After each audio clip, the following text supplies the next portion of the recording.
Why do we fall ill? ये है class 9th का साइंस का चैप्टर 13 जिसका नाम है Why do we fall ill? हम बीमार क्यों पड़ते हैं। सबसे पहले हमें इसकी शुरुआत में एक एक्टिविटी दी हुई है। जैसे कि हम सुनते हैं, बहुत बार सुनने में आता है अर्थक्वेक के बारे में, आपने सुना होगा लातूर के अर्थक्वेक के बारे में, भुज के, कश्मीर के और साइक्लोन्स के बारे में जो अटैक करते हैं कोस्टल रीजन्स को। आप इस तरह के डिफरेंट वेज जो हैं जो पॉसिबल हैं जिसमें पीपल की हेल्थ के ऊपर इफेक्ट पड़ता है इन डिजास्टर से। अगर आप देखेंगे अपने आसपास में तो ऐसी बहुत सारी चीजें आपको देखने को मिलेंगी। तो ऐसे बहुत सारे कितने वेज हैं जिसमें आप सोच सकते हैं कि वो इवेंट जो है वो ऑकर हुआ है जब डिजास्टर जो है एक्चुअली हैपनिंग होता है, तब जाकर ऐसी चीजें होती हैं। कितने सारे हेल्थ रिलेटेड इवेंट जो है वो हैपन होते हैं बहुत ही दिनों बाद, या एक्चुअल डिजास्टर हुआ उसके काफी दिनों बाद देखने को मिलते हैं, पर स्टिल वो रहते हैं क्योंकि वो डिजास्टर वैसा था। या क्यों रहते हैं वो स्टिल, क्यों है डिजास्टर काफी पहले हुआ था और अब तक उसके जो सिम्टम्स हैं या उसकी जो चीजें हैं वो हमें देखने को मिल रही हैं।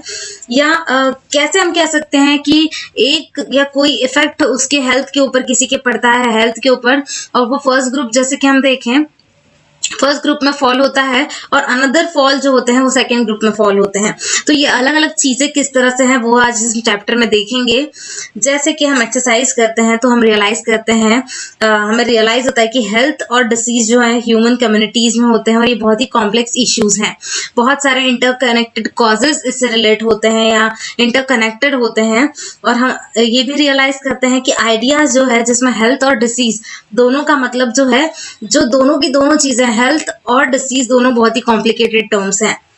जब हम किसी से पूछते हैं या जानते हैं कॉजेज के बारे में डिसीज के और कैसे हम उसे प्रिवेंट कर सकते हैं, तो अब बिगिन करते हैं हम कि उसके नोशंस क्या हैं या किस तरह से हम उसे यूज करेंगे या किस तरह से हम उसके लिए शुरुआत करेंगे। जैसे हम जानते हैं या हमने देखा है कि सेल्स जो है बेसिक यूनिट होते हैं लिविंग बीइंग के, और सेल्स जो है वो बने होते हैं वैरायटी ऑफ केमिकल सब्सटेंस से, जैसे प्रोटीन्स, कार्बोहाइड्रेट्स, फैट्स, लिपिड्स, इस तरह की चीजों से। ऑल्दो पिक्चर जो है उसका क्वाइट स्टैटिक होता है, रियलिटी में लिविंग सेल्स जो है डायनामिक प्लेस में होते हैं या एक डायनामिक प्लेस होती है। समथिंग या कोई अदर जो है वो ऑलवेज कुछ ना कुछ हैपनिंग होते रहता है। सेल मूव करते रहते हैं one place to another. Even sales में अगर देखा जाए तो वो मूव नहीं होते, है ना। जो मूव नहीं करते उनके अंदर रिपेयर जो है वो चीज होते रहती है। जो सेल्स मूव नहीं करते उनके अंदर कोई ना कोई चीज होते रहती है। न्यू सेल्स जो है वो बनते रहते हैं। और हमारे ऑर्गन्स के अंदर, ऑर्गन्स जो है या टिश्यूज जो है उसके अंदर वेरियस स्पेशलाइज एक्टिविटीज चलते रहती हैं। जैसे हमारा हार्ट बीट कर रहा है, लंग्स जो है ब्रीदिंग में काम आते हैं, है ना। इस तरह से किडनी है फिल्टरिंग कर रही है यूरिन को, ब्रेन जो है वो थिंकिंग के लिए काम आ रहा है। इस तरह से अलग अलग एक्टिविटीज चलते रहती हैं और ये सारी एक्टिविटीज जो है इंटरकनेक्टेड है। फॉर एग्जाम्पल अगर किडनीज जो है वो फिल्टरिंग नहीं करेंगे हमारी यूरिन को, तो पॉइजनस सब्सटेंस जो है वो एक्यूमुलेट होने लगेगा। और ऐसी कंडीशन में हमारा ब्रेन जो है वो एबल नहीं होगा कि हम प्रॉपरली किसी चीज को थिंक कर पाए या सोच पाए।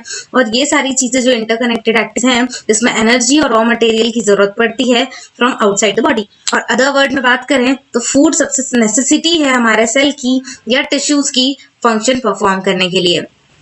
कोई भी चीज जो प्रिवेंट करती है प्रॉपर फंक्शनिंग को किसी भी सेल के या टिश्यूज के और लीड करती है उसे लैक ऑफ प्रॉपर एक्टिविटी के लिए बॉडी की, ये चीजें बहुत जरूरी होती हैं।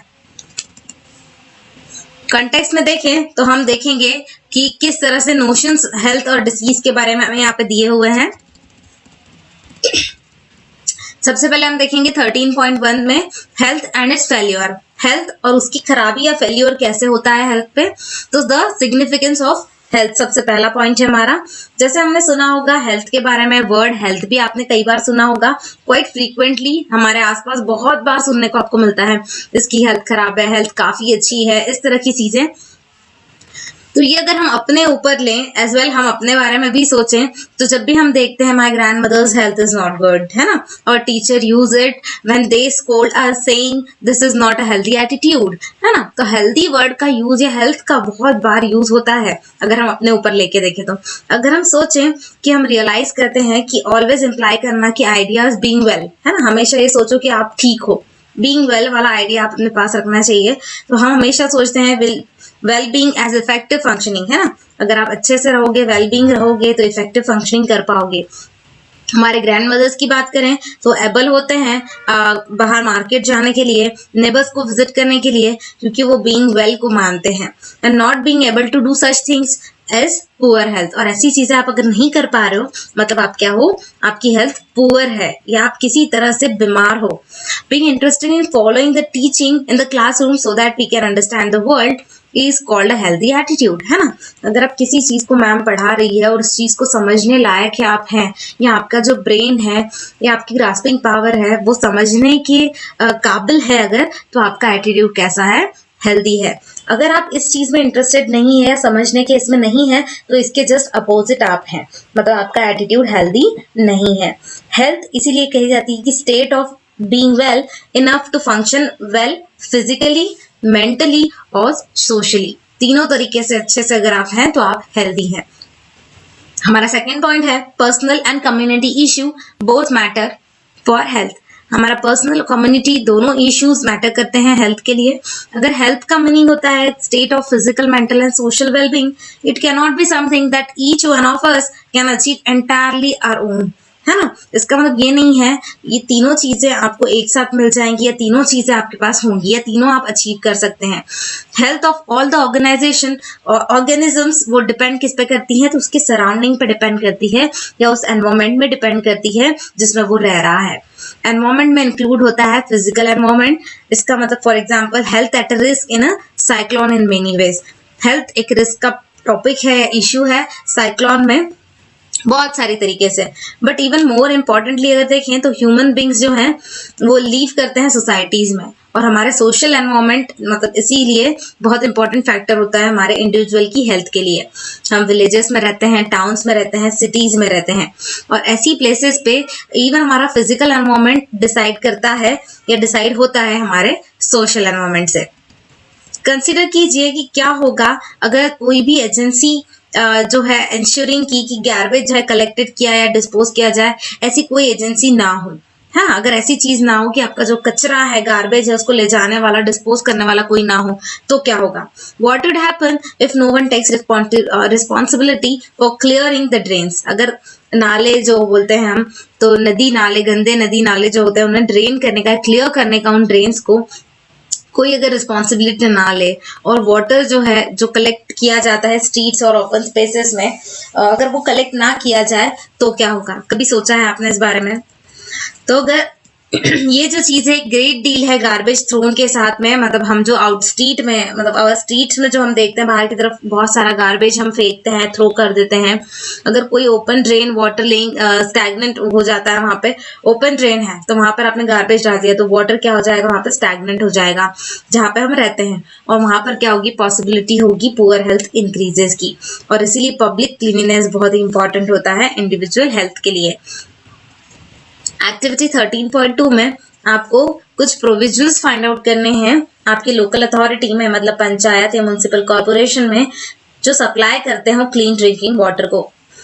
और दूसरी चीज है कि सारे के सारे पीपल आपकी लोकेलिटी में क्या एबल हैं इस चीज को एक्सेस करने के लिए।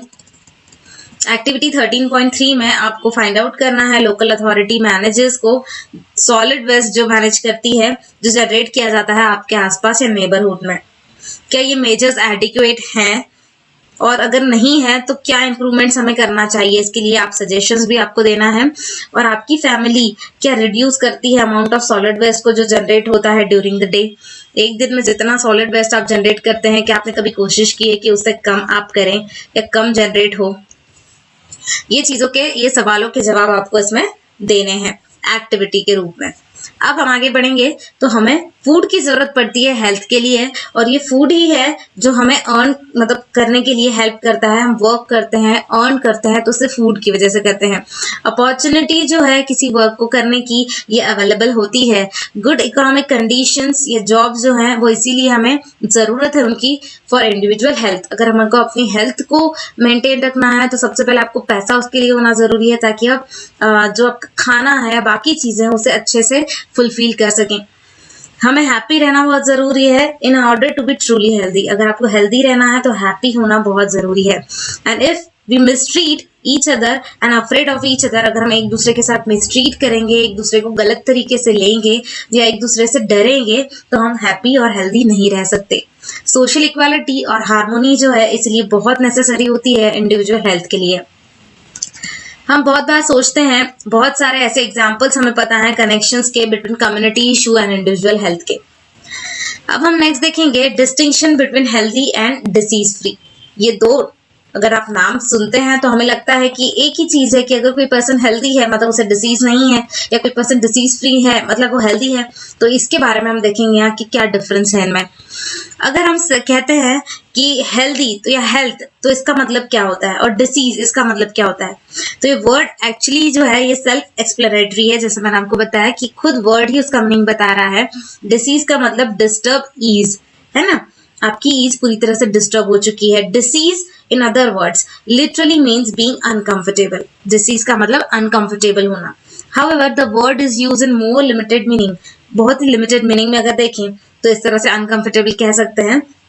We talk of disease when we can find a specific and particular cause of discomfort, है ना। हम डिसीज के बारे में तब बात करते हैं जब हमें एक पर्टिकुलर या स्पेसिफिक कॉज पता चल जाता है अपने डिस्कम्फर्ट का, ये क्यों आपको अनईजी लग रहा है, ठीक नहीं लग रहा है, उसकी वजह मिल जाती है, दैट इज द डिसीज। और ये इसका मतलब ये नहीं होता कि एब्सोल्यूट फाइनल कॉज है वो चीज, जो आपको पता चली कि वो फाइनल वही है, उसकी वजह से ही हुआ है। तो हम बोलते हैं कि someone is suffering from diarrhoea without knowing exactly what it cause to loose motion, है ना। आपको लूज मोशन लगता है तो आप ये सोचते हैं कि आपको डायरिया हुआ है, क्योंकि डायरिया के सिम्टम्स में लूज मोशन भी आता है। तो हमें लगता है कि हमें क्या हुआ है, डायरिया हुआ है, लेकिन हम एग्जैक्टली ये चीज को नहीं जानते। इजीली हम देखते हैं कि ये पॉसिबल होता है poor health without actually suffering from the particular disease, है ना। और पुअर हेल्थ आप बहुत सारे लोगों को देखते हो कि उनकी हेल्थ ठीक नहीं है, पुअर है, पर इसका मतलब ये नहीं है कि वो किसी डिसीज से घिरे हुए हैं, है ना। पर्टिकुलरली वो किसी चीज से घिरे हुए नहीं होते, सफर नहीं होते हैं। Simply not being disease is not the same as being healthy. और इसी तरह से अगर आपको डिसीज नहीं है इसका मतलब हेल्दी है, ये भी चीज गलत है। Good health for a dancer may mean able to stretch his body into a difficult but graceful position, है ना। डांसर के लिए गुड हेल्थ का मीनिंग ये होता है कि वो अपनी बॉडी को पूरी तरह से अच्छी तरह से स्ट्रेच कर सके, डिफिकल्ट जो स्टेप्स है उनको भी ग्रेसफुल पोजीशंस को लेकर वो परफॉर्म कर सके या शो कर सके, उसे बोलते हैं गुड हेल्थ। इसी के अदर हैंड में देखें तो गुड हेल्थ अगर आप म्यूजिशियन के लिए देखो तो उसका मीनिंग ये होगा कि इनफ ब्रीथिंग कैपेसिटी आपके अंदर होनी चाहिए, आपके लंग्स के अंदर होनी चाहिए, ताकि वो कंट्रोल कर सके आपके नोट्स को उस फ्लूइड से, है ना। और इसी तरह से वो अपॉर्चुनिटी आपके पास होना जिसमें आप रियलाइज कर सके कि यूनिक पोटेंशियल क्या है अपने अंदर, हम सब के अंदर, ये बहुत जरूरी होता है रियल हेल्थ के लिए। सो अब हम कह सकते हैं कि पुअर हेल्थ जो है without there being a simple cause in the form of an identifiable disease. तो हम ये कह सकते हैं कि अगर पुअर हेल्थ नहीं है आपकी, तो इसका मतलब ये नहीं है कि एक सिंपल कॉज आपको, मतलब पुअर हेल्थ है आपकी तो इसका मतलब आपको एक सिंपल कॉज है जो आपको आइडेंटिफिएबल डिसीज में कन्वर्ट हो रहा है, जिसे कह सकते हैं कि फॉर्म ऑफ आइडेंटिफिएबल डिसीज है। पता चलता है पुअर हेल्थ किसके कारण है, इम्प्रॉपर डाइट है या जो भी चीज है, तो ये आइडेंटिफिएबल डिसीज हो रहा है ना। और ये रीजन है कि हम इसलिए सोचते हैं कि हेल्थ जो है, हमारे हेल्थ के बारे में सोचते रहते हैं, सोसाइटीज और कम्युनिटीज के बारे में सोचते रहते हैं, और इसी के अपोज में हम हमेशा सोचते हैं डिसीजेस के बारे में और इंडिविजुअल सफरर्स के बारे में। डिसीज और उसके कॉजेस देखेंगे। What does disease look like, disease दिखता कैसा है, ठीक है। तो जैसे हम सोचें अगर कि लिटिल मोर अबाउट डिसीजेस अगर हम सोचेंगे तो फर्स्ट प्लेस कि हम किस तरह से डिसीज हमारे पास आता है, या हम कैसे जानते हैं कि ये चीज डिसीज है। इसी के अपोजिट में देखें तो हम कैसे जानेंगे कि कुछ रॉन्ग हो रहा है हमारी बॉडी में। ऐसी बहुत सारे टिश्यूज है हमारी बॉडी के अंदर, जैसे हमने चैप्टर 6 में हमें दिया हुआ, और ये टिश्यूज जो हैं ये मेकअप करते हैं हमारी फिजियोलॉजिकल सिस्टम को और ऑर्गन सिस्टम को, जो कैरी करती है बॉडी के फंक्शंस को। और ये सारे के सारे ऑर्गन सिस्टम जो है ये स्पेसिफिक ऑर्गन्स होते हैं हमारी बॉडी पार्ट्स के, या स्पेसिफिक ऑर्गन होते हैं उस पार्ट के, पर्टिकुलर उस पार्ट के, और it has a particular function, और उनका एक पर्टिकुलर फंक्शन होता है। और इसीलिए डाइजेस्टिव सिस्टम जो है उसके अंदर स्टमक और इंटेस्टाइन दोनों आते हैं। And it helps to digest the food taken in from the outside body, है ना। बाहर की बॉडी से बॉडी के अंदर लेने का काम, डाइजेस्ट करने का काम करती है ये स्टमक एंड इंटेस्टाइन। मैस्कुलोस्केलेटन जो है सिस्टम जो मेडअप ऑफ होती है बोन्स और मसल्स से, ये होल्ड करती है बॉडी पार्ट्स को एक साथ और हेल्प करती है हमारी बॉडी को मूव करने के लिए। जब हमें कोई डिसीज होता है, आइदर हमारी फंक्शनिंग या अपीयरेंस जो है वन और मोर सिस्टम का हमारी बॉडी के वो चेंज होने लगता है या बिगड़ने लगता है जिसे हम कह सकते हैं, और ये चेंजेस राइज करते हैं सिम्टम्स को या साइंस ऑफ डिसीज को। सिम्टम्स मतलब हम कह सकते हैं लक्षण जिसे हम कहते हैं। सिम्टम्स ऑफ डिसीज ये वो थिंग होती है जो हमें फील करवाती है कि कुछ ना कुछ रॉन्ग हो रहा है हमारी बॉडी में। सो वी हैव हेडेक, जैसे कि हेडेक की बात है, सिर दुख रहा है तो कुछ रॉन्ग हो रहा है, हम जानते हैं। वी हैव कफ, कभी कभी कफ होता है, लूज मोशंस होते हैं, वुंड विद पस आपको हो जाता है। ये सारी की सारी चीजें क्या है, सिम्टम्स है, और ये इंडिकेट करती हैं कि कुछ ना कुछ डिसीज आपको है। पर ये इसका मतलब ये नहीं है कि ये इंडिकेट करें कि डिसीज ही है या कौन सा डिसीज है। डिसीज तो है आपको लग रहा है, पर कौन सा है ये सिम्टम्स हमें ये नहीं बताते। फॉर एग्जाम्पल हेडेक हो रहा है तो जस्ट एग्जामिनेशन स्ट्रेस के कारण हो सकता है, बहुत ही रेयरली होता है। इसका मतलब मेनिंगिटीज आपको है, या तो मेनिंगिटीज है या बहुत ही रेयरली हो रहा है, या 1 डज़न ऑफ डिफरेंट डिसीजेस आपके अंदर है, इसके कारण आपको इस तरह का हेडेक हो रहा है। तो आपको साइंस तो दिख रही है कि क्या है, सिम्टम्स तो दिख रहे हैं, लेकिन कौन सी बीमारी के हैं आप ये आइडेंटिफाई नहीं कर सकते। Sign of the disease are what physicians will look, है ना। साइंस ऑफ डिसीज क्या है, जो फिजिशियंस जो देखते हैं on the basis of symptoms. Sign will give you a little more definite indication, एक हल्की सी आपको एक जैसे कह सकते हैं कि एक थोड़ा सा खबर जिसके हम कहते हैं, वो इंडिकेशन आपको देता है प्रेजेंस ऑफ पर्टिकुलर डिसीज का। और फिजिशियन अपने लेबोरेटरी टेस्ट के थ्रू इसे पिन पॉइंट करते हैं उस डिसीज को और फर्दर आपको उसके बारे में बताते हैं।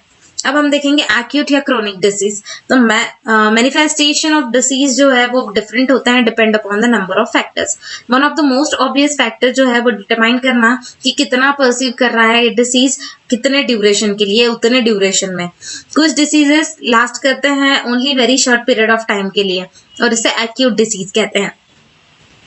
और हम सब जानते हैं कि from experience that common cold last only for few days, मतलब अगर आपको कोल्ड हो रहा है, कफ हो रहा है, ये चीजें बहुत ही कम समय के लिए होती हैं, तो हम कह सकते हैं कि ये कैसे डिसीज है, एक्यूट डिसीज है ना। और अदर एलिमेंट्स देखें अगर, तो ये जो अगर लॉन्ग टाइम के लिए कोई बीमारी आपके पास में है, लाइफ टाइम के लिए जैसे कह दें, उसे हम क्रोनिक डिसीज कहते हैं। एग्जांपल है इन्फेक्शन कॉजिंग एलिफेंटाइटिस। एलिफेंटाइटिस के इन्फेक्शंस आपको हो रहे हैं तो ये जिंदगी भर चलेगा या लॉन्ग टर्म के लिए चलेगा, इसी को हम कह सकते हैं कि ये क्या है, क्रॉनिक डिसीज है।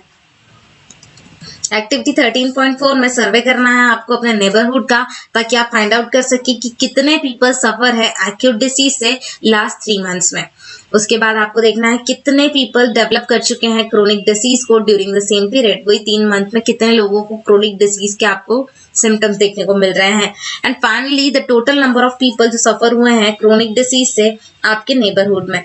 इस तरह के क्वेश्चंस के आंसर्स आपको देना है, किस तरह से डिफरेंट आपको अलग अलग ऑब्जर्वेशंस करने को मिलेंगे यहाँ पे, ये आपको अपने नेबरहुड में एक्टिविटी परफॉर्म करके देखनी है। Chronic disease and poor health. जैसे हम इमेजिन करते हैं कि एक्यूट या क्रोनिक डिसीज जो है ये डिफरेंट इफेक्ट करते हैं हमारी हेल्थ के ऊपर। कोई भी डिसीज जो कॉज होता है पुअर फंक्शनिंग कर देता है कुछ पार्ट की हमारे बॉडी के, और ये चीज अफेक्ट करती है हमारी जनरल हेल्थ को भी। और ये होता है because all function of the body जो है वो नेसेसरी होते हैं हमारी जनरल हेल्थ के लिए। पर एक्यूट डिसीज जो बहुत ही सून जल्दी ठीक हो जाता है या कम टाइम के लिए होता है, ये टाइम कॉज नहीं करता है, टाइम की जरूरत नहीं पड़ती मेजर इफेक्ट्स करने के लिए जनरल हेल्थ के ऊपर। और chronic disease will do so, मतलब जो बहुत शॉर्ट टाइम के लिए होता है वो ज्यादा इफेक्ट हमारी बॉडी पे नहीं करता या उस पर बुरा इफेक्ट इतना नहीं पड़ता जितना क्रोनिक डिसीज से पड़ता है। एग्जाम्पल, थिंक अबाउट द कफ या कोल्ड आपको होता है तो इसका मतलब ये है कि टाइम टू टाइम अगर हम ये चीजें होते रहती हैं, टाइम टू टाइम की बात है कि भाई आज हुआ है, ठीक है, 2 महीने बाद फिर हो गया, अगर आपको हुआ है तो घर में किसी और को भी हो गया, ये चीज होती है ना। और हम लोग बहुत बार जानते हैं ये चीज हमारे साथ होती है और फिर हम कुछ वीक में या कुछ दिनों में ठीक भी हो जाते हैं इस चीज से, हाँ। तो इसका कोई बैड इफेक्ट आपकी बॉडी पे, अपनी हेल्थ पे नहीं पड़ता। हम हमारे वेट को लूज नहीं करते, हम हमारी ब्रीथ जो है वो शॉर्ट नहीं होती, टायर्ड फील नहीं करते, सभी मतलब हमेशा के लिए हमेशा इस तरह से फील नहीं करते, बिकॉज ये चीजें क्या है, फ्यू डेज के लिए होती है। पर अगर आप इन्फेक्टेड होंगे किसी क्रॉनिक डिसीज से, जिसके मतलब जैसे कि ट्यूबरकुलोसिस की बात करें लंग्स के, तो ये आपको इल कर देगी ओवर द ईयर, मतलब सालों साल लग जाएंगे इसे ठीक होने के लिए, और आपके वेट को भी लूज कर देगी। आपको हमेशा हमेशा ये लगता रहेगा कि आप टायर्ड हैं। आप स्कूल नहीं जाते कभी कुछ दिनों के लिए अगर आपको एक्यूट डिसीज नहीं होता, एक्यूट डिसीज होता है, बट अगर क्रॉनिक डिसीज आपको है तो ये बहुत ही डिफिकल्ट बना देगा आपके लिए कि आप स्कूल जा सको या स्कूल में पढ़ सको। आपकी एबिलिटी को रिड्यूस कर देगा, लर्न करने की एबिलिटी कैपेबिलिटी को रिड्यूस कर देगा। अदर वर्ड्स में बात करें तो हम प्रोलॉन्ग जनरल पुअर हेल्थ से लाइकली मतलब हमें होती है बहुत ही। और if you have a chronic disease, अगर क्रॉनिक डिसीज है तो ये प्रोलॉन्ग जनरल पुअर हेल्थ आपकी रहेगी, बहुत समय तक इसी तरह से पुअर हेल्थ बनी रहेगी। क्रॉनिक डिसीज इसीलिए बहुत ही ड्रास्टिक लॉन्ग टर्म इफेक्ट होते हैं, पीपल के ऊपर इफेक्ट छोड़ देते हैं, पीपल की हेल्थ के ऊपर, as compare to acute disease. Causes क्या होते हैं ये डिसीजेस के? तो व्हाट कॉजेज डिजास्टर, ठीक है, डिजीज किसकी वजह से डिसीज होता है? तो जब हम सोचते हैं कि कॉजेज के बारे में सोचते हैं डिसीज के, तो हमें रिमेंबर होता है कि बहुत सारे लेवल्स हैं ऐसे कॉजेज के। अब हम देखते हैं एग्जाम्पल के थ्रू कि अगर एक बेबी है जो सफर हो चुका है लूज मोशन से, तो हम ये कहते हैं कि उसे लूज मोशन का कॉज क्या है? इन्फेक्शन हो गया है किसी वायरस का, और इमीडिएट कॉज जो होता है डिसीज का वो वायरस हम मान लेते हैं। But the next question is where did the virus came from? लेकिन ये वायरस आया कहाँ से?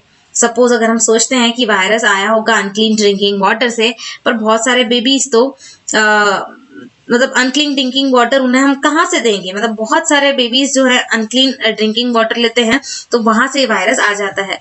तो ऐसा क्यों हुआ? क्योंकि बहुत सारे बच्चे हैं जिनको अनक्लीन ड्रिंकिंग वाटर मिलता होगा, लेकिन उसमें से कोई ही बच्चा ऐसा क्यों है जिससे लूज मोशन लगे, बाकी बेबीज को क्यों नहीं लगे, है ना? तो एक रीजन इसका ये भी है कि बेबी जो है वो हेल्दी नहीं है, उसकी इम्यूनिटी पावर जो है वो कम है, और इसी के लिए ये बहुत ही लाइकली होता है to have disease when expose to risk. Where healthiest baby जो होते हैं उन्हें ये चीज या इस रिस्क की प्रॉब्लम नहीं होती। Why is baby not healthy? Baby क्यों नहीं हेल्दी होते हैं, या बहुत से बेबीज के अंदर ये जो होती है पुअर हेल्थ क्यों होती है? Because it is not well to nourish and does not get enough food, क्योंकि उन्हें प्रॉपर नरिशमेंट नहीं मिलता और प्रॉपर फूड नहीं मिलता उनकी प्रॉपर ग्रोथ के लिए या इम्यूनिटी को बढ़ाने के लिए। Lack of good nourishment become a second level cause of disease, ये second level cause of disease है जिससे बेबी सफर हो जाता है। Further, why is baby not well nourished? अब उनको क्यों नहीं नरिशमेंट मिलता या प्रॉपर या वेल नरिश्ड वो क्यों नहीं होते? तो because it is a form of house hold which is poor. अगर कोई गरीब घर से बिलोंग करता है कोई बेबी, तो उसके पास इतनी कैपेबिलिटी या वो एबिलिटी उनके पेरेंट्स में नहीं होती कि वो प्रॉपर नरिशमेंट उस बेबी को दे पाए।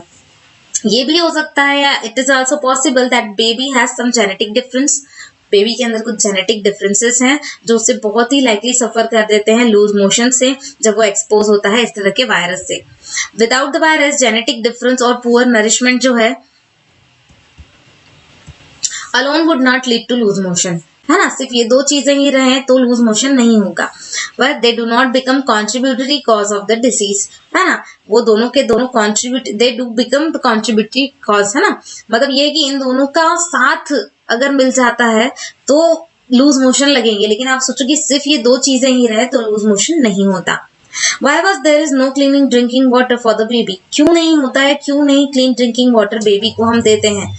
Because the public service are poor, क्योंकि पब्लिक सर्विस बहुत पुअर है जहाँ पे बेबीज की फैमिली रहती हैं।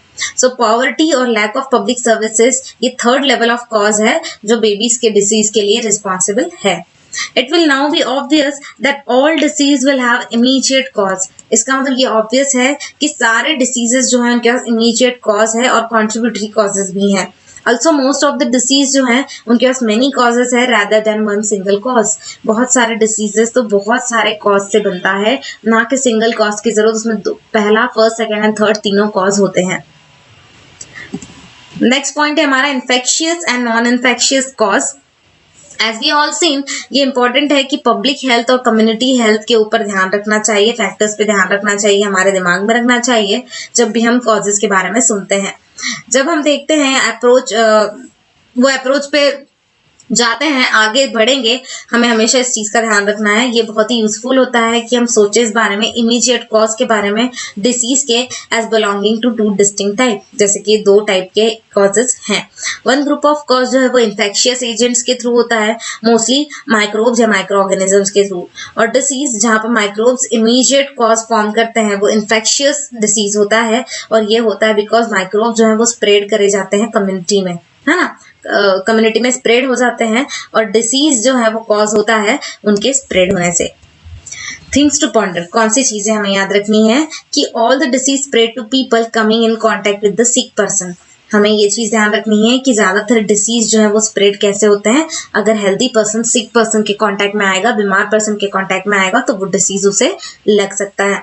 Where are the disease that are not spreading, ठीक है, व्हाट आर द डिसीज, कौन से डिसीज जो स्प्रेड नहीं हो सकते, इन चीज का हमें ध्यान रखना है।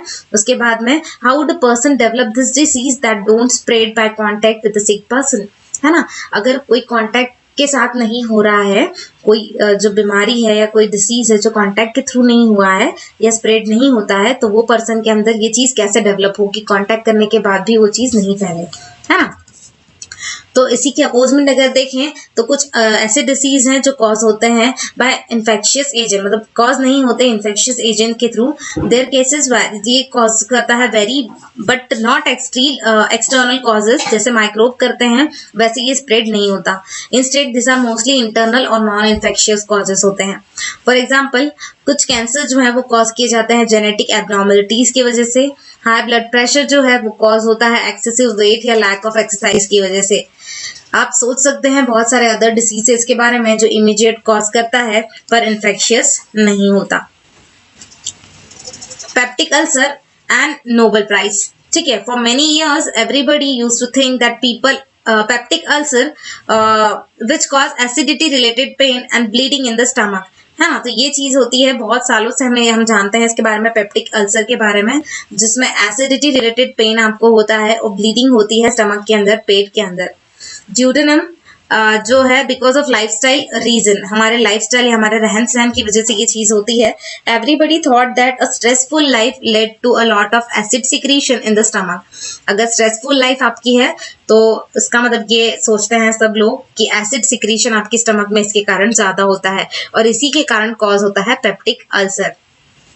2 ऑस्ट्रेलियन ने एक डिस्कवरी मेड की थी बैक्टीरियम नाम की, या बैक्टीरियम पे हेलिकोबैक्टर पायलोरी, ये जो थे वो रिस्पॉन्सिबल थे पेप्टिक अल्सर के लिए, ऐसा उन्होंने बताया था। रॉबिन वैरन जो बॉर्न हुए थे 1937 में, एक पैथोलॉजिस्ट थे पैथ से ऑस्ट्रेलिया, और उन्होंने देखा कि स्मॉल कर्ड बैक्टीरिया जो होते हैं lower part of the stomach में बहुत सारे पेशेंट्स के ये पाए जाते हैं, और उन्होंने नोटिस किया था कि साइन ऑफ इन्फ्लेमेशन जो है ये ऑलवेज प्रेजेंट होती है उन बैक्टीरिया के आसपास। बेरी मार्शल जो बॉर्न हुए थे 1951 में, एक यंग क्लिनिकल फेलो थे, और ये बहुत ही इंटरेस्टेड थे वैरन की फाइंडिंग्स में, और सक्सीडेड थे in cultivating the bacteria from this sources. उन्होंने क्या किया था, बैक्टीरिया को कल्टिवेट किया था इन सोर्सेज के through. In treatment studies Marshall और बैरन ने शो किया था दैट पेशेंट जो है वो क्योर हो सकता है पेप्टिक अल्सर से तभी जब बैक्टीरिया जो है वो किल किए जाएं उसके स्टमक से। और उनको पॉइनरिंग डिस्कवरी जो थी इनकी, उनको थैंक्स कहा गया है मार्शल और वैरन को, कि पेप्टिक अल्सर डिसीज जो थे अब क्रॉनिक डिसीज नहीं रहे, मतलब लॉन्ग टाइम तक किसी इंसान को नहीं होते हैं, फ्रीक्वेंटली डिसेबलिंग कंडीशन में उन्होंने उसे ले आया था, but a disease that can be cured by short period of treatment with antibiotic. लेकिन आपको उसे शॉर्ट पीरियड ऑफ टाइम के लिए रखना है तो you have to use the antibiotic for that. और इस अचीवमेंट के लिए मार्शल और वैरन को जो पिक्चर में हमें दिखाए गए हैं, उन्हें रिसीव हुआ था Nobel prize for physiology and medicine in 2005। अब हम देखेंगे कुछ वेज जिसमें ये जो कुछ वेज थे जिसमें डिसीज स्प्रेड होते हैं, और वेज जिसमें वो ट्रीटेड किए जाते हैं, प्रिवेंट किए जाते हैं at a community level would be different for different disease. तो ये हमें पता चला, this would depend on the lot, मतलब ये सबसे ज्यादा किस पे डिपेंड होते हैं, तो इमीडिएट कॉज पे, जिसे हम कह सकते हैं इन्फेक्शियस भी हो सकते हैं और नॉन इन्फेक्शियस कॉज भी हो सकते हैं। इन्फेक्शियस डिसीज की बात करें तो इन्फेक्शियस एजेंट होते हैं जिनके थ्रू ये इन्फेक्शियस डिसीज होता है। जैसे हमने देखा कि एंटायर डाइवर्सिटी जो है लिविंग वर्ल्ड की वो क्लासिफाई की गई है फ्यू ग्रुप्स के अंदर, और ये क्लासिफिकेशन बेस किए जाते हैं कॉमन कैरेक्टरिस्टिक्स के बीच में between different organisms. Organisms cause करते हैं डिसीज को, ऑर्गेनिजम्स जो कॉज हुए हैं डिसीज उनके अंदर वो फाउंड किए जाते हैं वाइड रेंज ऑफ ऐसी कैटेगरीज जो क्लासिफिकेशन की गई हैं। कुछ कैटेगरीज जो है वो है वायरस, कुछ बैक्टीरिया में, कुछ फंगी में, और कुछ सिंगल सेल एनिमल्स या प्रोटोजोन्स में। कुछ डिसीजेस जो है वो कॉज किए जाते हैं मल्टी सेलुलर ऑर्गेनिजम्स के थ्रू, जैसे कि वर्म्स, डिफरेंट काइंड के वर्म्स जो होते हैं काइंड्स के, उसके थ्रू। जैसे आप देख सकते हैं यहाँ पर दिया हुआ है डायग्राम 13.1a में हमें SARS वायरस की पिक्चर दी गई है। अलग अलग वायरस हैं। पिक्चर ऑफ स्टाफिलोकोकी, ये वाला एक और वायरस है जिसका हमें पिक्चर यहाँ पे दिया हुआ है। इस तरह से डिफरेंट वायरसेस दिए हुए हैं जिसके कारण ये डिसीजेस जो है इन्फेक्शियस डिसीज वो हमारी बॉडी में होते हैं। कॉमन एग्जांपल जो है डिसीज के वो कॉज किए जाते हैं वायरसेस के through, common cold, influenza, dengue fever, AIDS etcetera. और डिसीज जैसे typhoid fever, cholera, tuberculosis, anthrax, ये कॉज होते हैं बैक्टीरिया के थ्रू। बहुत सारे कॉमन स्किन इन्फेक्शन जो है वो कॉज किए जाते हैं डिफरेंट काइंड ऑफ फंगी के थ्रू, और प्रोटोजोन माइक्रोब्स जो हैं वो कॉज करते हैं बहुत सारे फैमिलियर डिसीज जैसे कि मलेरिया और काला आजार। हम सभी जो हैं वो इस तरह के इंटेस्टिनल वॉर्म इन्फेक्शन से के सामना हमें करना पड़ता है, एज वेल एज डिसीजेस जैसे एलिमेंटेसिस, ये कॉज होते हैं डिफरेंट स्पेसीज ऑफ वॉर्म्स के थ्रू। क्यों इम्पोर्टेंट है कि हम सोचे इस बारे में कि कैटेगरीज क्या है इन्फेक्शियस एजेंट की? तो आंसर इसका ये है कि कैटेगरीज जो है एक इम्पॉर्टेंट फैक्टर है जो हमें डिसाइड करने के लिए हेल्प करता है कि किस टाइप का ट्रीटमेंट हमें लेना चाहिए। मेंबर्स जो हैं each of in this group के, जैसे वायरस, बैक्टीरिया और जो हमने पढ़ा है ऊपर फंगी, तो ये मेनी बायोलॉजिकल कैरेक्टरिस्टिक्स इनके अंदर कॉमन होती है। सारे virus for example live inside host cell जो होती है, और उसके बाद वायरस, बैक्टीरिया जो बहुत ही रेयरली दिखते हैं। वायरसेस, बैक्टीरिया, फंगी मल्टीप्लाई करते हैं अपने आप को बहुत ही क्विकली, और ये वॉर्म्स जो हैं वो मल्टीप्लाई करते हैं अपने आप को बहुत ही slowly as compare to virus, bacteria और फंगी। टैक्सोनॉमिकली सारे के सारे बैक्टीरिया जो होते हैं वो क्लोजली रिलेट होते हैं एक दूसरे से as compare to virus and vice versa, है ना, एक दूसरे से भी होते हैं then to virus and vice versa. और इसका मतलब ये है कि बहुत सारे इंपॉर्टेंट लाइफ प्रोसेसेस जो हैं वो सिमिलर होते हैं बैक्टीरिया ग्रुप में, पर वो शेयर नहीं किए जाते वायरस ग्रुप के साथ। और इसका रिजल्ट ये है कि ड्रग्स जो है जो ब्लॉक किए जाते हैं one of the life process के लिए in one member of that group is likely to be effective against the many other members of the group. पर सेम ड्रग्स जो है वो वर्क नहीं करते किसी और माइक्रोब के लिए जो बिलोंग कर रहा है डिफरेंट ग्रुप से। एज एन एग्जाम्पल अब देखते हैं एंटीबायोटिक का, तो ये कॉमनली ब्लॉक करता है बायोकेमिकल पाथवे को जो इंपॉर्टेंट होता है बैक्टीरिया के लिए। बहुत सारे बैक्टीरिया फॉर एग्जांपल एक सेल वॉल जो प्रोटेक्ट करती है खुद को, एंटीबायोटिक पेनिसिलिन ब्लॉक करती है बैक्टीरियल प्रोसेस को जो बिल्ड की गई है सेल वॉल के पास। और इसी का रिजल्ट ये होता है कि ग्रोइंग बैक्टीरिया जो है वो अनेबल हो जाते हैं सेल वॉल्स को बनाने के लिए और इजीली डाई हो जाते हैं। ह्यूमन सेल्स खुद नहीं बनाते हैं सेल वॉल्स को, सो पेनिसिलिन जो है उसके पास में इस तरह का इफेक्ट नहीं होता, या पेनिसिलिन का इफेक्ट हमारी बॉडी पे नहीं होता। पेनिसिलिन इसका इफेक्ट जो है वो शो करती है बैक्टीरिया के ऊपर जो हम यूज करते हैं प्रोसेस में for making cell walls. Similarly बहुत सारे एंटीबायोटिक वर्क करते हैं against many species of bacteria rather than simply working against one, है ना। तो कुछ ऐसे एंटीबायोटिक्स होते हैं कि जो सिर्फ एक ही स्पेसिफिक चीज के लिए, बीमारी के लिए नहीं होते, तो आप उसे बहुत सारे अलग अलग डिसीजेस में यूज कर सकते हैं। पर वायरसेस जो है वो यूज नहीं किए जाते, डू नॉट यूज, ये पाथवे यूज नहीं करते वो फैलने के लिए, and that is the reason why antibiotic do not work against the viral infection. अगर आपको वायरल होता है तो आपको डॉक्टर कभी एंटीबायोटिक नहीं देगा, क्योंकि वायरल जो है वो पाथवेज के थ्रू फैलते नहीं है, वो बॉडी में बिना पाथवे के रैंडमली कहीं भी मूव करते हैं। इसलिए अगर हमें कॉमन कोल्ड है तो हम एंटीबायोटिक लेना बिल्कुल ठीक नहीं है इसके लिए, हमारी सेवरिटी को रिड्यूस करने के लिए, ड्यूरेशन ऑफ डिसीज के लिए। और इसीलिए अगर हमको बैक्टीरियल इन्फेक्शन कभी आपको होता है अलोंग विथ वायरल कोल्ड, तो आप एंटीबायोटिक्स ले सकते हो जो आपको इस इन्फेक्शन से बचा सकती है। एंटीबायोटिक जो है वर्क करेगी only against the bacterial part of infection, viral part के लिए एंटीबायोटिक काम नहीं करेगी। एक्टिविटी 13.5 में आपको फाइंड आउट करना है कि कितने तुम्हारे क्लासमेट जो हैं उनको कोल्ड कफ या फीवर हुआ था और कितने दिन वो इलनेस आपको रही, कितने टाइम या एंटीबायोटिक को कितना वक्त लगा आपको क्योर करने में, और एंटीबायोटिक जो थी उन्होंने कितने दिन तक ली। ये सारी चीजें या ये सारे सवालों के जवाब आपको इस एक्टिविटी में लिखना है। Means of spread. अब हम देखेंगे किस तरह से ये बीमारियां फैलती हैं। How do infection disease spread. Infectious disease spread कैसे होता है? मेनी माइक्रोबियल एजेंट जो है वो कॉमनली मूव करते हैं एन अफेक्टेड पर्सन से ऐसे पर्सन पे जो अनअफेक्टेड है, हेल्दी पर्सन है ना, वैरायटी ऑफ वेज में। अदर वर्ड्स में बात करें तो ये कम्युनिकेट करता है और इसीलिए इसे कम्युनिकेबल डिसीज भी कहते हैं। ऐसे डिसीज जो कॉज होते हैं माइक्रोब्स के through can spread through out the air, air के अंदर स्प्रेड हो जाते हैं और ये ऑकर होते हैं लिटिल ड्रॉपलेट्स के फॉर्म में thrown by our infected person who sneezes और कफ है ना, अगर वो स्नीज कर रहा है, छींक रहा है या कफ आ रहा है उसे कफ के थ्रू, वो पर्सन के थ्रू ये क्या होते हैं, लिटिल ड्रॉपलेट्स जो होते हैं वो थ्रो हो जाते हैं बाहर की तरफ एयर में। और जो उसके आसपास खड़ा है कोई पर्सन अगर और वो ब्रीथ कर रहा है तो वो ड्रॉपलेट्स क्या हो जाते हैं, उसकी बॉडी के अंदर चले जाते हैं और ये माइक्रोब्स जो है उन्हें चांस मिल जाता है न्यू इन्फेक्शन बनाने के लिए या पैदा करने के लिए। एग्जाम्पल्स हैं ऐसे डिसीज के, वो है कॉमन कोल्ड, निमोनिया और ट्यूबरकुलोसिस। हम सबको एक्सपीरियंस है कि sitting near someone suffering from cold, अगर आप किसी के सामने बैठे हैं जिसे सर्दी है, खांसी है, तो वो इजीली आपको कैच कर सकता है ना, मतलब वो चीज आपको जल्दी होती है। और मोर क्राउडेड हमारी लिविंग कंडीशंस जो होती हैं, जितनी ज्यादा क्राउडेड आपकी लिविंग कंडीशंस या आपका लिविंग एरिया होगा उतना ज्यादा चांसेस होंगे एयरबॉर्न डिसीज के फैलने के या आपके अंदर होने के। यहाँ पे हमें डायग्राम दी हुई है, जैसे हमने ऊपर पढ़ा कि कोई अगर पर्सन है, इन्फेक्टेड पर्सन जो स्नीज कर रहा है तो उसके ये जो लिटिल ड्रॉपलेट्स हैं वो देखने को मिल रहे हैं हमें किस तरह से मूव होते हैं और अगर हम उनके सामने हैं तो हम उससे अफेक्ट हो सकते हैं। डिसीज जो है वो स्प्रेड होते हैं वाटर के थ्रू भी और ये ऑकर होता है अगर एक्सक्रीटा जो होता है समवन का जो सफर हुआ है उसमें से इन्फेक्शियस गट डिसीज फॉर्म होते हैं, जैसे कॉलरा जो मिक्स हो जाता है ड्रिंकिंग वाटर के अंदर जो पीपल्स यूज करते हैं आसपास के। कॉलरा कॉज करता है माइक्रोब्स को जो एंटर होते हैं न्यू होस्ट के अंदर through the water by the drink, है ना, जैसे हम पानी पियेंगे तो वो गंदा पानी अगर है तो माइक्रोब्स उस पानी के थ्रू हमारी बॉडी के अंदर चले आते हैं और उस डिसीज को कॉज करने लगते हैं। और ऐसे डिसीज बहुत ही लाइकली स्प्रेड होते हैं absence of safe supply of drinking water में। सेक्सुअल एक्ट जो है एक one of the closest physical contact जो होता है दो पीपल्स के बीच में, वो भी एक रीजन होता है इन्फेक्शन को फैलने का या डिसीज को फैलने का।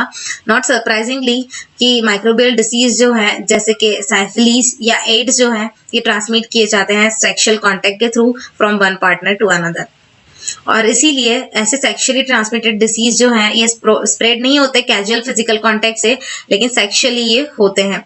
कैजुअल फिजिकल कांटेक्ट इंक्लूड करता है हैंडशेक्स, हग्स और स्पोर्ट्स जिसे हम कह सकते हैं लाइक रेसलिंग या और अदर किसी वे से ये या टच करने से ये चीजें फैलती नहीं है। Other than sexual contact AIDS virus जो होता है वो स्प्रेड होता है ब्लड टू ब्लड के अंदर भी या ब्लड टू ब्लड के कांटेक्ट में भी। अगर इन्फेक्टेड पीपल है अगर और वो अपना ब्लड अगर डोनेट कर रहा है, किसी और को मिल रहा है, दे रहा है, तो उसमें ये चीज ट्रांसफर हो सकती है। और अगर कोई मदर है तो अगर मदर इन्फेक्टेड है तो प्रेगनेंसी के वक्त उसके बेबी के अंदर भी ये चीज आ सकती है या डिलीवरी के बाद अगर ब्रेस्ट फीडिंग जो करते हैं उसके थ्रू भी ये चीज जा सकती है। हम ऐसे एनवायरमेंट में रहते हैं जो full of many other creatures है अपार्ट फ्रॉम अस, हमारे अलावा बहुत सारे डिफरेंट क्रिएचर्स हमें हमारे इस एनवायरमेंट में देखने को मिलते हैं और ये इनएविटेबल होते हैं ये डिसीजेस जो ट्रांसमिट होते हैं एनिमल्स के थ्रू। ये एनिमल कैरी करते हैं इन्फेक्टिंग एजेंट्स को सिक पर्सन से पोटेंशियल होस्ट तक, मतलब जो हम कह सकते हैं हेल्दी पर्सन है वहां तक, और ये एनिमल्स जो है इंटरमीडिएटरीज का काम करती है जिसे हम वेक्टर्स भी कहते हैं। कॉमनेस्ट वेक्टर जो है जैसे हम सब जानते हैं वो है मॉस्किटोज, क्योंकि मॉस्किटोज सबसे ज्यादा पाए जाते हैं हर एरिया में, हर जगह में, और बहुत सारी स्पेसीज मॉस्किटोज की हैं। Female need highly nutritious food in the form of blood in order to be able to lay mature eggs. और जो फीमेल मॉस्किटोज होते हैं उन्हें हाईली न्यूट्रिशियस फूड की जरूरत होती है, और हाईली न्यूट्रिशियस ब्लड की जरूरत होती है ताकि वो मैच्योर एग्स को ले कर सकें। मॉस्किटो फीड करते हैं बहुत सारे वार्म ब्लडेड एनिमल्स के ऊपर, इंक्लूडिंग अस, मतलब हमारा भी वार्म ब्लड है इसलिए हमारे ऊपर फीड करते हैं, और इसी तरह से वो ट्रांसफर करते हैं डिसीजेस को पर्सन टू पर्सन। यहाँ पे हमें एक डायग्रामेटिक रिप्रेजेंटेशन दिया है कॉमन मेथड्स का जो ट्रांसमिशन होती है जिसमें डिसीजेस की। रैबिड एनिमल है, मॉस्किटो इंसेक्ट्स है, बाय फूड होता है, डायरेक्ट कांटेक्ट बाय एयर और डायरेक्ट कांटेक्ट के थ्रू, इस तरह से ये होता है।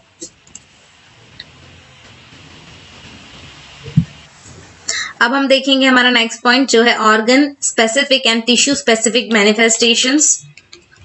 डिसीज कॉजिंग माइक्रोब्स जो होते हैं एंटर होते हैं बॉडी के अंदर डिफरेंट मीन्स के थ्रू। जहां पर हम जाते हैं या जहां पर से वो आते हैं, इस तरह से अलग अलग जगहों से वो आ सकते हैं। बॉडी बहुत ही लार्ज होती है जब कंपेयर की जाती है माइक्रोब्स, मतलब बॉडी जो है माइक्रोब्स के कंपैरिजन में हमारी बॉडी काफी लार्ज होती है, पर बहुत सारे पॉसिबल प्लेसेस हैं, ऑर्गन्स और टिश्यूज हैं जहां पर वो जा सकते हैं, माइक्रोब्स आ सकते हैं हमारी बॉडी के अंदर। क्या सारे माइक्रोब्स जो हैं वो सेम टिश्यूज के अंदर या ऑर्गन्स के अंदर जाते हैं या अपनी जगह बनाते हैं, या वो डिफरेंट जो माइक्रोब्स हैं या डिफरेंट जगहों पर जाके अपनी जगह बनाते हैं? तो डिफरेंट स्पेसीज ऑफ माइक्रोब्स जो है वो इवॉल्व होती है at home to home on the different part of the body. अगर इन पार्ट की बात करें तो ये सिलेक्शन जो है वो कनेक्ट किया जाता है उनके पॉइंट ऑफ एंट्री से, और अगर वो एंटर होते हैं हमारे अंदर थ्रू एयर, मतलब थ्रू एयर वाया नोज, तो ये लाइकली गो होते हैं हमारे लंग्स के अंदर। मतलब अगर जिस मीडियम से वो जा रहे हैं उसके ऊपर डिपेंड करता है कि वो किस पार्ट को इफेक्ट करेंगे।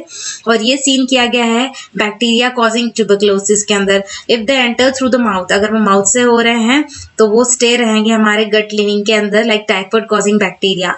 और अगर वो लिवर में जा रहे हैं जैसे वायरसेस तो वो कॉज करते हैं जॉइंडिस को। पर इसका मतलब इसकी जरूरत नहीं है कि ऑलवेज ऐसा ही हो हर केस में। एंड इन्फेक्शन जैसे HIV की बात करें तो ये कम हमारी बॉडी के अंदर आता है, ये सेक्सुअल ऑर्गन्स के थ्रू जो स्प्रेड किया जाता है लिम्फ नोड्स के अंदर all over the body. Malaria causing microbes enter करते हैं मॉस्किटो बाइट के थ्रू, और ये हमारे लिवर के अंदर जाता है और फिर रेड ब्लड सेल्स के अंदर। वायरस कॉज करता है जापानीज एंसेफेलाइटिस और ब्रेन फीवर जो सिमिलरली एंटर करता है मॉस्किटो बाइट के थ्रू, बट ये हमारे इन्फेक्ट करता है ब्रेन को। साइंस और सिम्टम्स जो है डिसीजेस के वो डिपेंड कर जाते हैं टिश्यूज और ऑर्गन्स के ऊपर जिस पे माइक्रोब्स जो है वो टारगेट बनाते हैं। अगर लंग्स है तो टारगेट हमारा, अगर लंग्स हमारा टारगेट है तो इसके सिम्टम्स जो है वो कफ और ब्रीथलेसनेस हमको पता चलेगा। अगर लीवर हमारा टारगेट है तो ये हमें जॉइंडिस फॉर्म करवा देगा, जॉइंडिस की बीमारी हमें होगी, दैट इज वो उसका हमारा सिम्टम या वो हमें बताएगा कि ये चीज को टारगेट किया है। अगर ब्रेन को टारगेट किया है तो ऑब्जर्व करेंगे आपको हेडेक होगा, वोमिटिंग होगी, फिट्स और अनकॉन्शियसनेस होगा। अगर आप इमेजिन करें कि ये सिम्टम्स और साइंस जो हैं इन्फेक्शंस की, ये अगर आपको पता हो ये टारगेट टिश्यूज जो हैं, ऑर्गन्स जो हैं वो क्या है हमारे, या फंक्शंस जो हैं वो कैरिड आउट होते हैं टिश्यूज या ऑर्गन्स के थ्रू। इसके बाद अगर हम देखें, इसके साथ ही अगर देखें तो tissue specific effects of infection disease जो होते हैं ये अदर कॉमन इफेक्ट्स होते हैं। Most of this common effect जो है वो डिपेंड किए जाते हैं फैक्ट जिसपे बॉडी की इम्यून सिस्टम डिपेंड होती है और एक्टिवेट की जाती है in response to infection. Active immune system recruits करती है बहुत सारे सेल्स को टू द अफेक्टेड टिश्यू ताकि वो किल कर सके या किल ऑफ कर सके डिसीज कॉजिंग माइक्रोब्स को, और ये रिक्रूटमेंट प्रोसेस को बोलते हैं inflammation. As a part of this process ये लोकल इफेक्ट्स जो हैं जैसे कि स्वेलिंग और पेन, या जनरल इफेक्ट जैसे कि फीवर।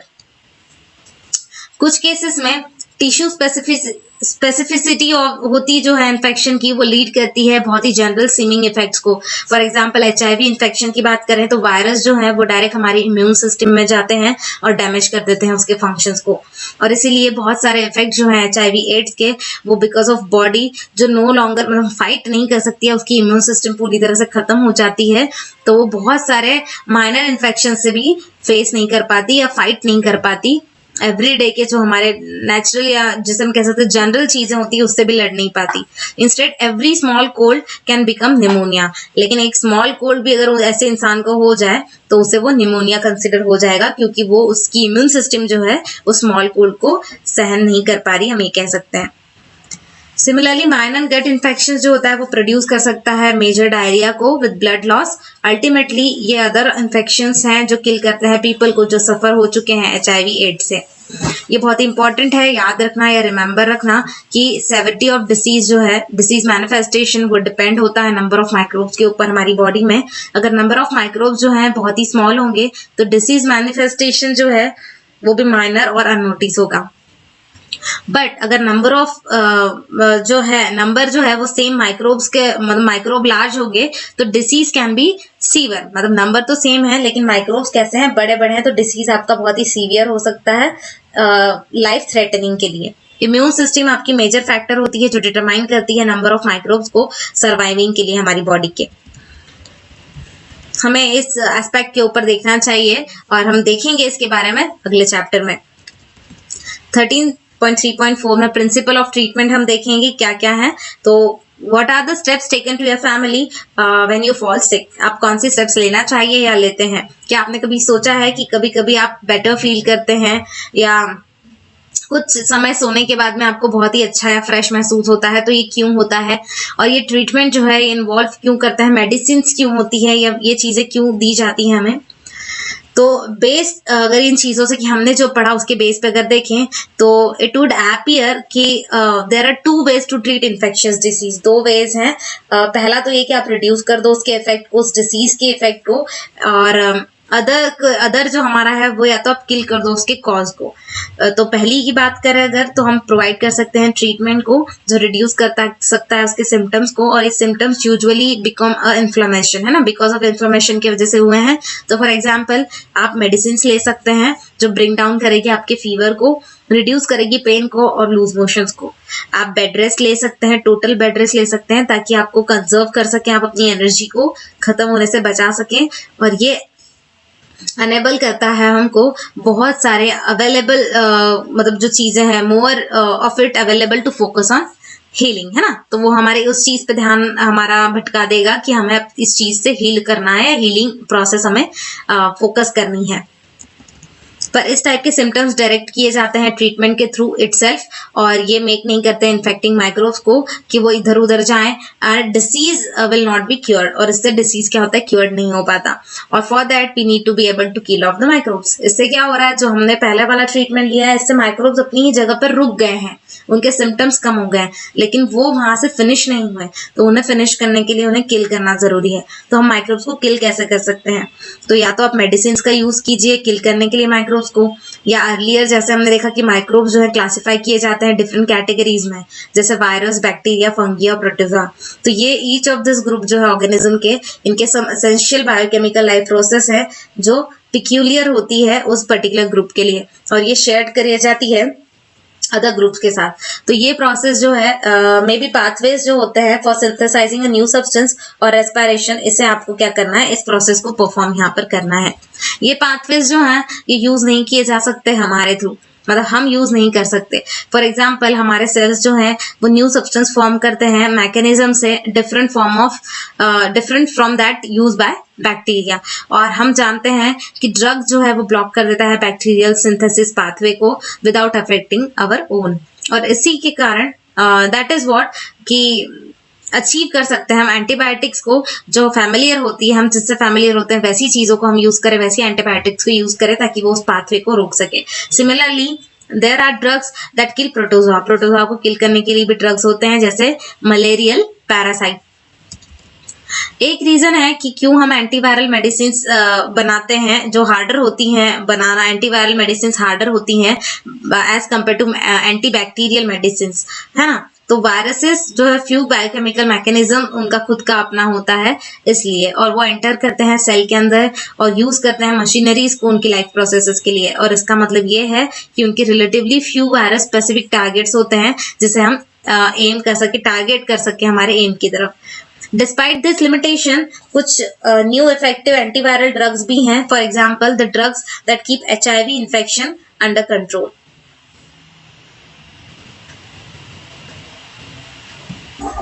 अब हम देखेंगे प्रिंसिपल ऑफ प्रिवेंशन के बारे में। तो ऑल ऑफ व्हाट जो हम अभी तक बात की है हमने जिस बारे में, deals with how to get rid of the infection, है ना, इन्फेक्शन से कैसे रीड हो सकता है, हम कैसे निकल सकते हैं, और जिससे डिसीज है उससे कैसे हट सकते हैं, उससे कैसे बचा सकते हैं। पर कुछ 3 लिमिटेशंस है इसकी अप्रोच की to deal with the infectious disease. First जो है वो है कि one someone has disease their body functions are damage, उनके बॉडी फंक्शंस डैमेज हो जाते हैं और वो रिकवर नहीं होते कंप्लीटली। सेकेंड चीज जो है कि ट्रीटमेंट जो है उसे टाइम लगता है हील करने में आपकी चीज को। इसका मतलब कि समवन जो सफर हुआ है डिसीज से वो बेड रिडन हो सकता है कुछ समय के लिए, अगर वो प्रॉपर ट्रीटमेंट लेता है फिर भी। और थर्ड जो है वो है कि पर्सन जो सफर हुआ है इन्फेक्शियस डिसीज से वो सर्व कर सकता है जो source from where the infection may spread to other peoples. तो इसका मतलब ये है कि मल्टीप्लिकेशन ऑफ अबव डिफिकल्टीज हो सकती है यहाँ पे, और ये because of such reasons prevention of the disease जो है वो बेटर होता है एज कम्पेयर टू क्योर। अब आप किस तरह से प्रिवेंट कर सकते हो डिसीज को, तो 2 वेज हैं, एक जनरल और एक स्पेसिफिक। हर डिसीज के लिए होता है। जनरल वे है कि प्रिवेंट कीजिए इन्फेक्शंस को, mostly relate to preventing exposure, है ना, किसी के एक्सपोज में आ रहे हो तो हो रहा है तो ये चीज को अवॉइड करो। आप किस तरह से प्रिवेंट कर सकते हो एक्सपोजर को, है ना, इन्फेक्शियस माइक्रोब्स के एक्सपोज में ना हो, ये कैसे हो सकता है, कैसे करोगे। तो अगर आप देखते हो मीन्स ऑफ स्प्रेडिंग के तरफ कहाँ से ये सारी चीजें स्प्रेड होती हैं, तो आपको कुछ इजी आंसर्स मिलेंगे। For airborne microbes we can prevent exposure to providing living condition, है ना, जो ओवर क्राउडेड जगह है वहां जाना आपको अवॉइड करना है। वाटरबॉर्न माइक्रोब्स में आप देखेंगे कि आपको एक्सपोजर करना है, सेफ ड्रिंकिंग वाटर को पीना है आपको, जहाँ पर सेफ ड्रिंकिंग वाटर है उसी चीज को आप पिए, उसी पानी को आप पिए। और ये हो सकता है by treating the water to kill any microbial contamination, है ना, या तो आप वाटर प्यूरिफायर का यूज करें, इस तरह की चीजों को यूज करें आप। और वेक्टर बॉर्न इन्फेक्शंस को प्रोवाइड करते हैं, क्लीन एनवायरनमेंट में चाहिए, आप क्लीन एनवायरनमेंट में रहिए। इसका मतलब ये नहीं है for example allow mosquito breeding, है ना, मॉस्किटो ब्रीडिंग को अलो ना कीजिए आप। In other words public hygiene जो है ये बेसिक की होता है प्रिवेंशन ऑफ इन्फेक्शियस डिसीज का। तो पब्लिक हाइजीन का ध्यान रखें। पब्लिक प्लेसेस पे अगर आप जा रहे हैं, कहीं पे पब्लिक टॉयलेट्स में जा रहे हैं, तो आप अपने आप का ख्याल रखें। In addition to this issues, इनके अलावा रिलेट टू एनवायरमेंट कुछ अदर जनरल प्रिंसिपल्स भी हैं जो प्रिवेंट करते हैं इन्फेक्शियस डिसीज को। अप्रिशिएट करने के लिए इस प्रिंसिपल को let us ask the question we have not look at so far. Normally हम फेस करते हैं इन्फेक्शंस को हर दिन। अगर समवन जो सफर हुआ है कोल्ड से या कफ से अगर आपकी क्लास में, तो ये लाइकली हो सकता है कि चिल्ड्रन जो उसके आसपास बैठे हुए हैं, उसके एक्सपोज में आ रहे हैं, वो इन्फेक्शंस को फेस करें या उनके अंदर वो इन्फेक्शंस जाएं या चले जा सकते हैं। पर सारे के सारे जो है एक्चुअली सफर नहीं होते इस डिसीज से। ऐसा क्यों होता है? और ये इसलिए होता है क्योंकि इम्यून सिस्टम जो है हमारी बॉडी की नॉर्मली फाइट करते रहती है माइक्रोब्स के साथ में। हमारे अंदर सेल्स होते हैं जो स्पेशलाइज किए जाते हैं इन किलिंग इन्फेक्टिंग माइक्रोब्स, और ये सेल्स जो है एक्शन में जब आते हैं, हर टाइम एक्शन में आते हैं इन्फेक्टिंग माइक्रोब्स के, जब वो एंटर होते हैं हमारी बॉडी में। अगर वो सक्सेसफुल हो गए तो हम एक्चुअली केम डाउन हो जाते हैं, actually do not actually came down with any disease. Immune cells जो है मैनेज करते हैं किल करने के लिए इन्फेक्शंस माइक्रोब्स को long before it assume major proportion, है ना, वो बड़ी मात्रा में हो जाए उससे पहले ही उसे मारने का काम करते हैं, किल करने का काम करते हैं। जैसे कि हम नोट किया था हमने अर्लियर कि नंबर ऑफ इन्फेक्शन माइक्रोब्स अगर कंट्रोल किए जाएंगे तो मैनिफेस्टेशन ऑफ डिसीज जो है वो भी माइनर होगा। अदर वर्ड्स में becoming expose to infected with an infectious microbe does not necessarily mean developing noticeable disease. अब आप किसी इन्फेक्टेड पर्सन के कांटेक्ट में आके इन्फेक्शियस माइक्रोब्स आपके अंदर आ गए हैं तो इसके मतलब ये नहीं है कि आपको उसका कोई डिसीज नोटिसेबल डिसीज दिखेगा, है ना, अनईजी फील होगा लेकिन नोटिसेबल नहीं होगी वो चीज। सो एक वे ये है कि आप सीवियर इन्फेक्शन डिसीज की तरफ अगर देखते हैं तो ये रिप्रेजेंट करता है lack of success of immune system को। फंक्शनिंग ऑफ इम्यून सिस्टम जैसे कि अदर सिस्टम्स होती है हमारी बॉडी में will not be good if proper and sufficient nourishment and food is not available. Immune system आपकी काम करना बंद कर देगी अगर प्रॉपर और सफिशिएंट नरिशमेंट और फूड आपको नहीं मिला तो। और इसीलिए सेकंड बेसिक प्रिंसिपल जो है प्रिवेंशन का इन्फेक्शियस डिसीज के, ये अवेलेबिलिटी ऑफ प्रॉपर और सफिशिएंट फूड होता है सभी के लिए। एक्टिविटी 13.6 में आपको एक सर्वे कंडक्ट करना है आपकी लोकेलिटी में, और आपको 10 फैमिलीज को लेना है जो वेल ऑफ होती हैं और 10 जो वेरी पुअर हैं। और बोथ सेट ऑफ फैमिलीज को जिसके अंदर चिल्ड्रंस होंगे below 5 years of age measure करनी है height of the children, draw करना है ग्राफ हाइट का हर चिल्ड्रन के against the age for both the sets of family. क्या आपको कोई डिफरेंस देखने को मिलेगा इन ग्रुप्स में?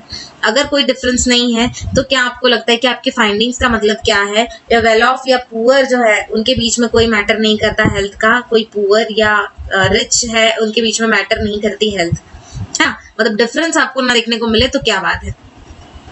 ये कुछ जनरल वेज हैं जो प्रिवेंट कर सकते हैं इन्फेक्शंस को। और what are the specific ways? अब स्पेसिफिक वेज की बात करें तो ये रिलेट करते हैं पिक्यूलियर प्रॉपर्टी पे इम्यून सिस्टम के, जो यूजुअली फाइट करती है माइक्रोबियल इन्फेक्शन से। अब हम साइड करते हैं कुछ एग्जांपल्स और ट्राई करते हैं अंडरस्टैंड करने के लिए इस प्रॉपर्टी को। आजकल स्मॉल पॉक्स जो है वो हर जगह चल रहा है, आपने सुना होगा, बट रिसेंटली 100 years एगो देखें तो स्मॉल पॉक्स एपिडेमिक्स जो था वो नॉट एट ऑल अनकॉमन, इतना अनकॉमन नहीं था, मतलब इतना कॉमन नहीं था जिसे हम कह सकते हैं। और इस तरह से in such epidemic people used to be very afraid, और बहुत डरते थे इस चीज से जब भी वो कभी पास में किसी इंसान को होता, क्योंकि लाखों में किसी एक को होता। इस तरह का था बहुत पहले या 100 साल पहले। तो कोई उससे सफर अगर हो जाता तो बाकी लोग उससे बहुत डरते थे, उससे ऐसा उन्हें लगता था कि कहीं ये चीज इन्हें ना लग जाए। तो इसीलिए there was one group of people who did not have this fear. लेकिन एक ग्रुप ऑफ पीपल अब ये है कि जिन्हें बिल्कुल डर नहीं लगता इस चीज से, और ये पीपल जो हैं वो प्रोवाइड करते हैं nursing care for the victims of small pox. और ये वो ग्रुप है of people who had small pox earlier and survive it. हाँ, जिनको कभी हुआ था और उससे सर्वाइव भी हो गए, although with lot of scaring, है ना। अदर वर्ड में बात करें तो स्मॉल पॉक्स जो है अगर एक बार होता है तो no chance of suffering it from again. हम बोलते हैं ना, एक बार अगर आपको होते हैं तो उसके बाद दोबारा ये नहीं होती। So having the disease once was means of preventing subsequent attack at the same time. एक बार आपको होना, इसका मतलब आप क्या कर रहे हैं, प्रिवेंट कर रहे हैं उसके सब्सिक्वेंट अटैक्स को एक सेम टाइम पे ही, उसके बाद आपको दोबारा नहीं होगा। और ये हैपन होता है क्योंकि जब इम्यून सिस्टम फर्स्ट सी करती है इन्फेक्शियस माइक्रोब को तो ये रिस्पॉन्ड करती है उसके अगेंस्ट में, और देन रिमेंबर करती है उसे specifically. So the next time जब पर्टिकुलर माइक्रोब हमें होता है या वो माइक्रोब हमारी बॉडी में आता है तो ये क्लोज कर देती है रिलेटिव एंटर बॉडी के अंदर उसका, और इम्यून सिस्टम रिस्पॉन्ड करता है ग्रेटर विगर के साथ में, और ये एलिमिनेट करता है इन्फेक्शन को बहुत ही इजीली और क्विकली फर्स्ट टाइम में ही। और इसी के बेसिस पे या बेसिस ऑफ दिस प्रिंसिपल यहाँ पर हमें इम्यूनाइजेशन का एक स्टोरी दिया है। Vaccination has to come into usage, और इसी प्रिंसिपल के बेस पे एक वैक्सीनेशन बनाया है। We can see that as general principle की बात करें तो fool the immune system into developing a memory for particular infection. उन्होंने एक उनके दिमाग में आई थी, तो इस तरह से एक पर्टिकुलर इन्फेक्शन के लिए उन्होंने एक इम्यून सिस्टम को डेवलप किया था। और we want to vaccinate against into the body, हमें वो वैक्सीन जो है अपनी बॉडी में लेना होता है जो एक्चुअली कॉज नहीं होती डिसीज के, एक्चुअली कॉज करती है डिसीज को, but this would prevent any subsequent exposure. उसके बाद में आपको उस डिसीज से कभी एक्सपोजर नहीं होगा या वो डिसीज आपकी लाइफ में कभी नहीं आएगा। इन्फेक्टिव माइक्रोब जो है उन्हें वो बाहर निकाल देती है, एक्चुअल डिसीज में कन्वर्ट कर देती है। और ऐसे कुछ वैक्सीनेशंस जो हैं वो अवेलेबल हैं प्रिवेंट करने के लिए whole range of infectious disease को, और प्रोवाइड करते हैं एक disease specific means of prevention. और ये वैक्सीन जो हैं अगेंस्ट टिटेनस, जैसे हम देख सकते हैं ये होगी टिटेनस की, डिप्थेरिया की, वूपिंग कफ की, मिसलीज की, पोलियो की और बहुत सारी अदर। और ये फॉर्म करती है this form of public health programme of childhood जो है इम्यूनाइजेशन का, वो प्रिवेंटिंग इन्फेक्शियस डिसीज के लिए होता है। ऑफ कोर्स ऐसे प्रोग्राम जो है वो यूजफुल होते हैं सिर्फ हेल्थ मेजर्स के लिए भी अवेलेबल टू द चिल्ड्रंस के लिए अवेलेबल होते हैं। क्या आपने कभी सोचा है कि रीजंस क्या है, व्हाई शुड बी सो, मतलब ऐसा क्यों बना है? तो कुछ हेपेटाइटिस वायरस जैसे कॉज करते हैं जॉइंडिस को, ये ट्रांसमिट किए जाते हैं वाटर के थ्रू। और ये जो वैक्सीन है for one of them hepatitis A market में आपको अभी भी मिल जाएगी। पर मेजॉरिटी ऑफ द चिल्ड्रन जो है बहुत सारे पार्ट ऑफ इंडिया में ये ऑलरेडी इम्यून हो चुके हैं हेपेटाइटिस ए से by the time they are 5 years old. और ये इसलिए हुआ क्योंकि वो एक्सपोज हो गए थे वायरस के थ्रू, या वायरस से एक्सपोज हो गए थे वाटर के थ्रू। और ऐसी सर्कमस्टेंसेस में would you take a vaccine? क्या आप ऐसी सिचुएशन में वैक्सीन को लेंगे? तो यहाँ पर एक्टिविटी 13.7 में हमें दिया है कि रेबिस वायरस जो है वो स्प्रेड किया जाता है by the bite of infected dogs और अदर एनिमल। और ये जो है एंटी रेबिस वैक्सीन जो होता है ये बोथ ह्यूमंस और एनिमल्स के लिए होता है। आपको फाइंड आउट करना है plan of your local authority for control of rabies in your neighbourhood. और आर दिस मेजर्स एडिक्वेट, क्या ये सारे मेजर्स जो है हमारे इंजेक्शन के, वैक्सीन के, ये सारे के सारे एडिक्वेट है? अगर नहीं तो क्या इम्प्रूवमेंट्स करना चाहिए, ये आपको सजेस्ट करना है या आपको सोचना है। तो इस तरह से हमने इस चैप्टर को यहाँ पे कंप्लीट किया है।